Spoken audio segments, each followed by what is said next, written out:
Shri N Shamsuddin. Sir, ഇവിടെ ഈ കാര്യത്തിൽ മന്ത്രി പറഞ്ഞ മറുപടി വസ്തുതാപരമല്ല. ഇവിടെ എല്ലാവർക്കും കുടിവെള്ളം വിതരണം ചെയ്യാം എന്നുള്ള നിലക്കാണ് നമ്മൾ ജെ മിഷൻ്റെ കാര്യങ്ങൾ ഈ സംസ്ഥാനത്ത് പ്രവർത്തനം തുടങ്ങിയത്.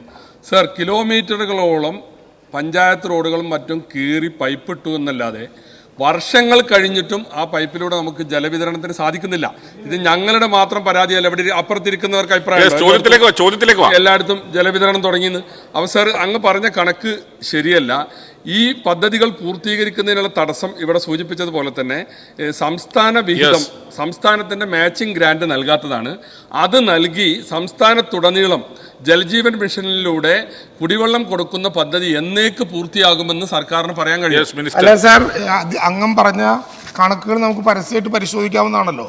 5500 കോടി രൂപ മാത്രം കേന്ദ്രം തന്ന് 8000 കോടി രൂപ സംസ്ഥാന സർക്കാർ ഇതിനകം ചെലവഴിക്കുകയും 9000 കോടി രൂപ കടമെടുക്കുകയും ചെയ്തിട്ടും കേന്ദ്രത്തെ ഇങ്ങനെ രക്ഷിക്കാനുള്ള അങ്ങയുടെ താല്പര്യം എന്താണെന്ന് എനിക്ക് മനസ്സിലാകുന്നില്ല.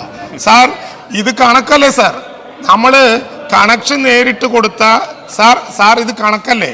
70 ലക്ഷം വീടുകളാണ് ഇങ്ങനെ കണക്ഷൻ കൊടുക്കണമെന്ന് തീരുമാനിച്ചത്. സാർ, ഈ കണക്ക് കേൾക്കണം.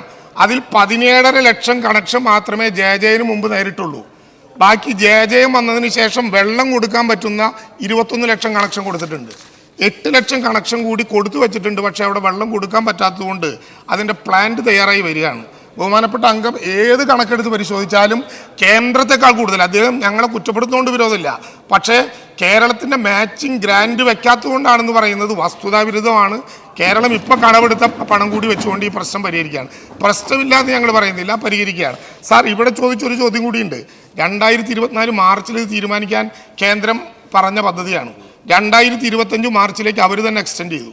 ഇപ്പോൾ കഴിഞ്ഞ ബഡ്ജറ്റിൽ 2028 മാർച്ചാണെന്ന് കേന്ദ്രം പറഞ്ഞതല്ലാതെ ഒരു ജിയോയും ഇറക്കിയിട്ടില്ല, ആവശ്യമായ കാശും തരുന്നില്ല. ഇതൊരു പ്രതിസന്ധിയാണ്. പരിഹരിക്കാൻ കേരളത്തിൻ്റെ രൂപത്തിൽ തന്നെ നടപടികളുമായി മുന്നോട്ട്.